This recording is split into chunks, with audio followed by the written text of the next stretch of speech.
Well, it's official. Trump has been sentenced over his 32 felony counts just days before his inauguration as president.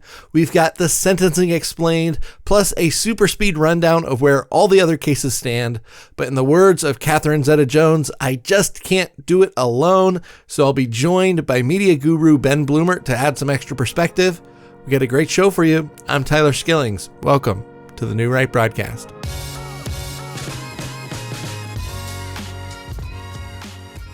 Ben, how are you feeling this morning?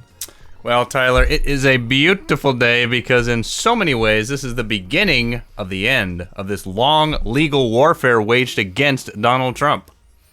Absolutely. And it really marks the end of a whole litany of attempts to keep Trump off the ballot and out of office. But I know the people are itching to hear the outcome of Trump's sentencing, so let's get right into this.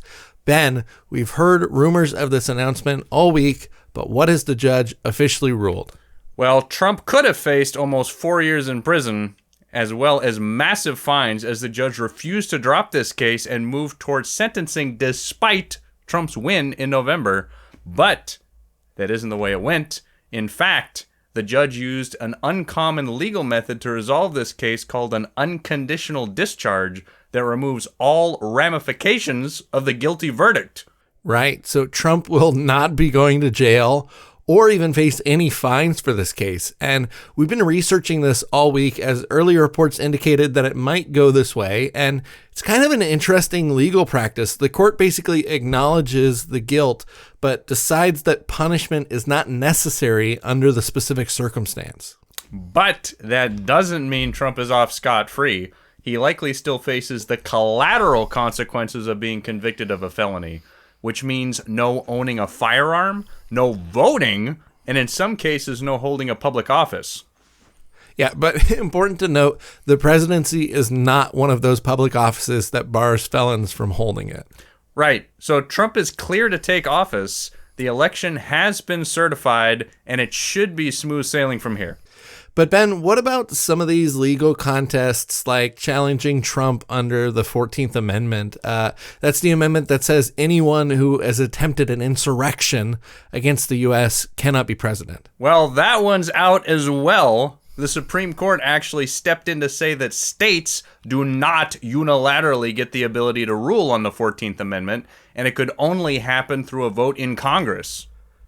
Right, and with the Republicans holding both houses of Congress, that doesn't seem very likely. But I know you spent a lot of this week looking into all the major legal challenges that Trump still faces. So where do those still stand?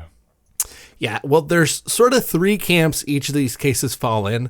Some have been ruled on and are currently under appeal.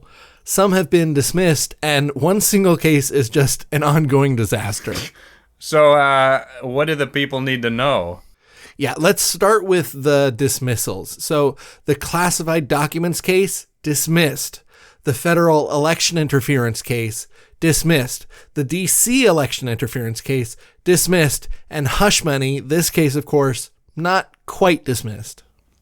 But about as close as you can get to a dismissal without doing one. And it's important to note that the Supreme Court's actions are a huge part of why these cases got dismissed. Last year, they ruled that official presidential actions were under the purview of Congress, which has the power to impeach and not for the judicial branch to charge.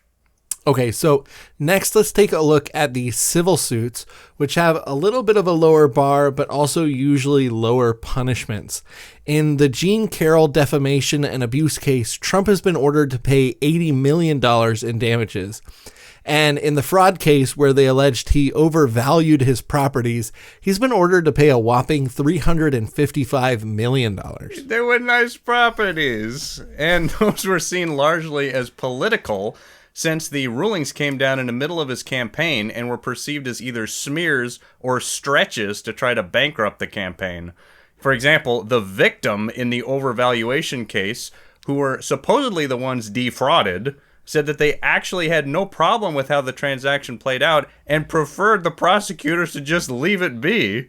Yeah, that's just such a mess. And that kind of takes us to our last case, which has been a total disaster. I'm, of course, talking about the infamous Georgia election interference case, which was overcharged, mismanaged, probably unconstitutional, and it was in so much of a shamble, they couldn't even dismiss the case in time for Trump's inauguration. Is this the one where the two lead prosecutors were secretly sleeping with each other? Yes, and they've both been ordered off of the case, but no prosecutor means no dismissal. I still can't believe they got a public mugshot for this case. Half the charges are already dropped, and the ones they have left are shaky at best. I think they're leaving this one going just for the conspiracy theorists to have something to rant about their one final chance to keep Trump out of office. Yeah, and it's looking like dismissal is the likely outcome of this case as well, but they have to get a new prosecutor in first, and I'm sure that will just ever so conveniently happen at a time when they can run a full news cycle reminding people of these kind of charges. So, Tyler, is that it? Trump's basically in the clear at this point? That's what it looks like. Honestly, this is half destroying my faith in the system and half restoring it.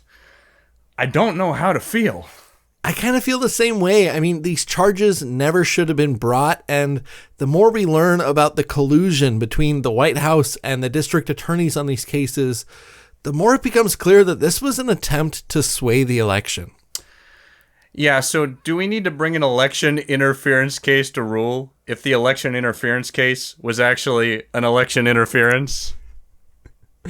Then I think we're officially losing the plot at this point, which means it's time for us to sign off. Thank you for joining us here at the New Right broadcast. We post every week. And Ben, I think you've got next week on the channel. What have you got coming for us in the media world? Well, some exciting stuff, I'll tell you that. I'm looking forward to sharing it with you guys. Well, make sure you guys get subscribed to the New Right broadcast for my videos, Ben's videos, and so much more coming up. We'll see you guys next time.